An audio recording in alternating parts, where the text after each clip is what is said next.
Para muhibbin rahimakumullah.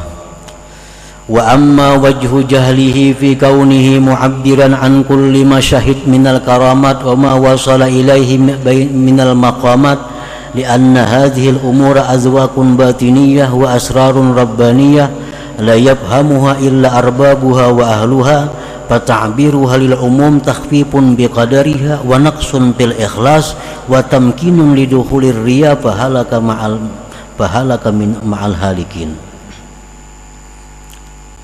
Kenapa orang yang selalu mengutarakan apa yang dia saksikan, orang yang mengutarakan apa yang dia saksikan itu dikatakan jahil? Karena apa yang dia saksikan daripada karamat-karamat itu adalah merupakan rasa-rasa batiniah, rahasia-rahasia ketuhanan yang kada dimengerti oleh orang yang belum sampai ke sana. Menakbirkan, mengutarakan itu bagi orang umum itu merendahkan nilainya, mengurangi pada ikhlas dan memungkinkan masuknya riya, maka dia akan binasa beserta orang binasa. Umpamanya kita beribadah, sembahyang. Nah, sewaktu sembahyang itu kita diberi Allah kemanisan, kelezatan. Nah, ini azwaq batiniyah, rasa batin. Dan ini rahasia Tuhan. Kita beribadah ada lezat, ada nikmat. Nah, ini jangan dikisahkan kepada orang umum. Jangan dikisahkan kepada orang umum. Orang umum tuh kadang mengerti itunya. Orang umum tuh kadang mengerti kelezatan ibadah tuh kadang mengerti. Dan inya kadang paham kayak apa ibadah tuh nyaman. Kadang perlu diceritakan kepada orang umum. Menceritakan itu kepada orang umum, satu, merendahkan nilainya. Yang kedua, mengurangi keikhlasan. Yang ketiga, bisa jadi riya. Bisa jadi riya. Di waktu kita asik baca salawat dengan khusyuk, dengan adab yang bagus baca salawat. Lalu guring bertemu Rasulullah sallallahu alaihi wasallam. Nah, ini azwaq batiniyah, ini rahasia ketuhanan. Ini karamat. Kada perlu diutarakan itu kepada orang-orang, kada perlu. Dapat Lailatul Qadar, kada perlu dikisahkan. Ini karamat. Kita kisahkan, kita bertamu Rasulullah, kita bertamu ini kepada orang-orang yang bukan berhak mengetahui itu. Nah, itu menurunkan nilainya. Lain kita lawan guru kita. Nah, guru ulun ini bila mengamalkan ini asa ada kelezatan umpamanya. Nah, pendapat pian kayak guru itu nanti lawan guru menceritakan itu ada jadi masalah. Atau kita ada hal-hal apa yang kita temui dalam ibadah kita, ada keistimewaan yang kita temui dalam menjalankan perintah Allah, kita ceritakan kepada guru ada jadi soal.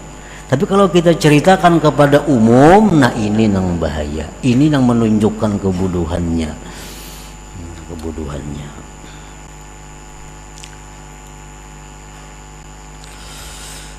Wa amma wajhu jahlihi fi kaunihi zakiran likulli ma'alim minal haqa'iq wal ulum wal ma'arif li'annahu jahila biqadariha wastakhaffa sya'naha falau kanat indahu rafi'atan azizah ma'abshaha li ghairi ahliha. Adapun orang yang selalu menyebutkan tiap-tiap ilmu yang diberikan Allah kepadanya disebut jahil, bodoh. Ini dapat ilmu kisahkan, dapat ilmu kisahkan, dapat ilmu kisahkan. Ini orang bodoh. Kenapa bodohnya? Karena dikatakan bodoh, inya kada tahu nilainya ilmu ma'rifat itu. Ilmu ma'rifat itu sangat tinggi nilainya. Dan jangan dikisahkan, jangan diungkap, dibuka kecuali kepada orang-orang yang berhak untuk mengetahuinya.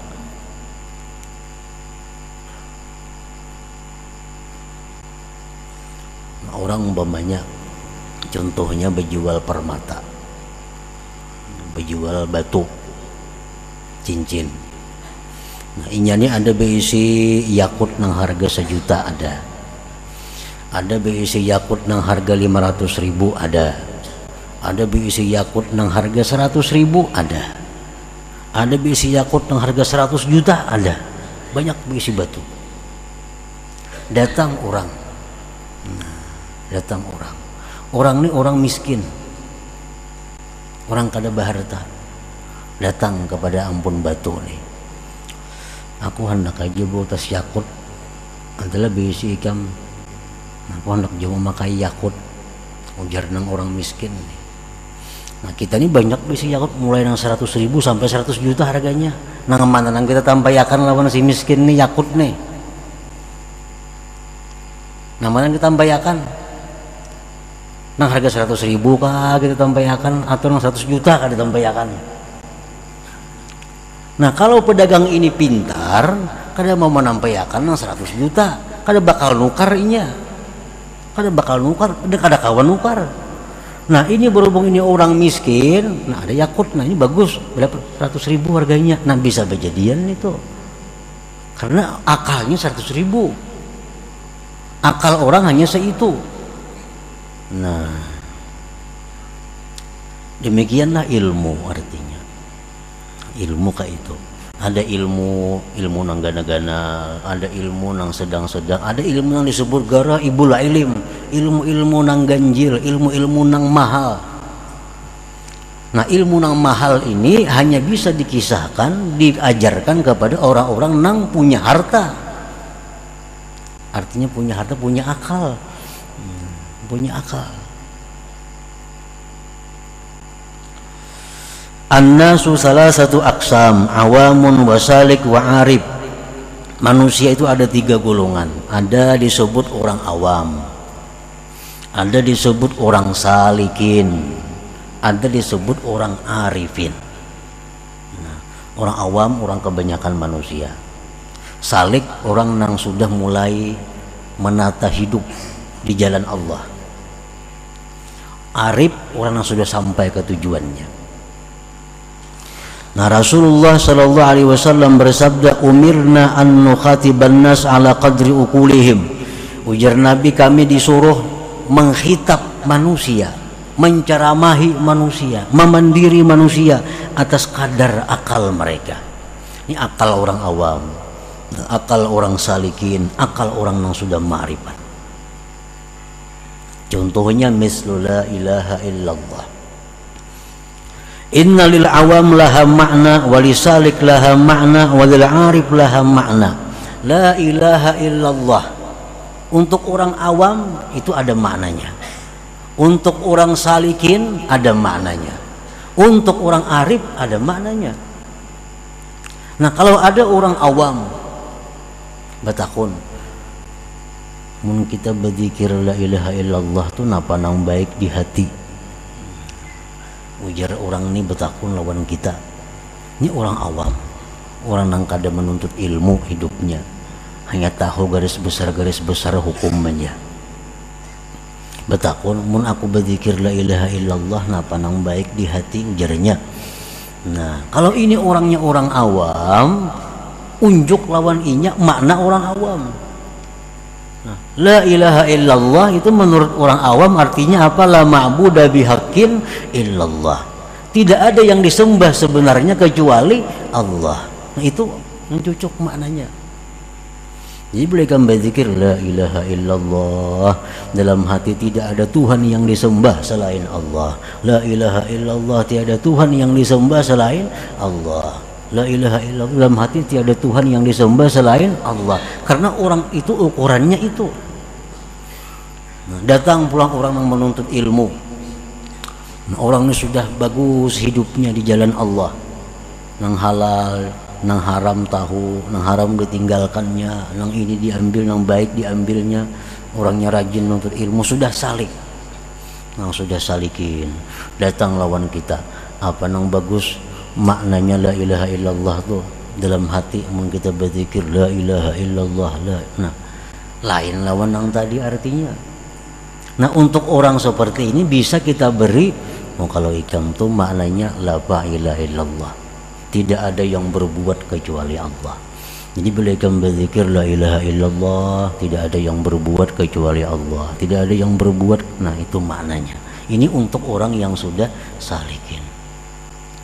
Nah, kalau orang yang sudah arif, lain lagi maknanya la ilaha illallah itu. Nah, ampun orang arif ini jangan hendak diunjuk lawan orang awam. Arti la ilaha illallah ini ampun orang nang arifin jangan dikasihkan kepada orang awam. Didustakannya kayaknya. Didustakannya kada percaya. Kenapa? Akalnya kada sampai ke sana. Qala al-Imam Ali karramallahu wajha haditsin nas biqadri ma yafhamun aturidu ay yukdzaballahu wa rasuluh. Ujar Sayyidina Ali, ceritakanlah kepada manusia dengan kadar yang mereka paham. Apakah kamu ingin bahwa Allah dan Rasul itu didustakan?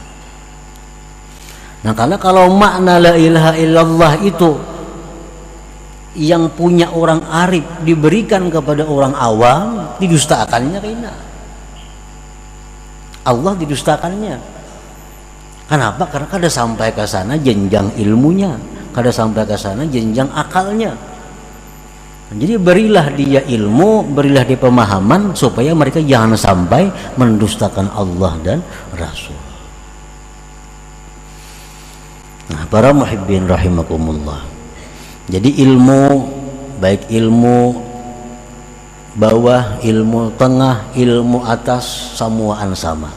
Intinya adalah mendorong kita, memberi semangat kita untuk tambah ibadah kepada Allah, zahir dan batin. Zahir dan batin. Apabila kita menuntut ilmu membuat kita lemah ibadah, harus mundur. Turunakan dosisnya, bisa ketinggian. Mbah menuntut ilmu tuh sembahyang dulu bagus, kulir ini sembahyang. Nanti kaji ilmu itu, yang dulunya lawan ibu bapak bakti, lawan kuitan bakti. Mbah mengaji itu wani nyari kuitan, wani nyari mama, wani nyari abah. Mbah mengaji ini nih. Nah, berarti tinggalkan ilmu itu kada cucuk. Karena ilmu seseorang makin tinggi, makin hormat kepada kedua orang tuanya, makin cinta, makin bakti kepada kedua orang tuanya. Kada ada ilmu yang mengajarkan merendahkan orang tua, kada ada. Kalaunya ada, salah. Baik nang mengajar atau nang menerima nang salah. Nah, jadi menuntut ilmu di tempat manakah, guru siapakah, bila intinya menambah gairah ibadah, menambah banyak ibadah zahir dan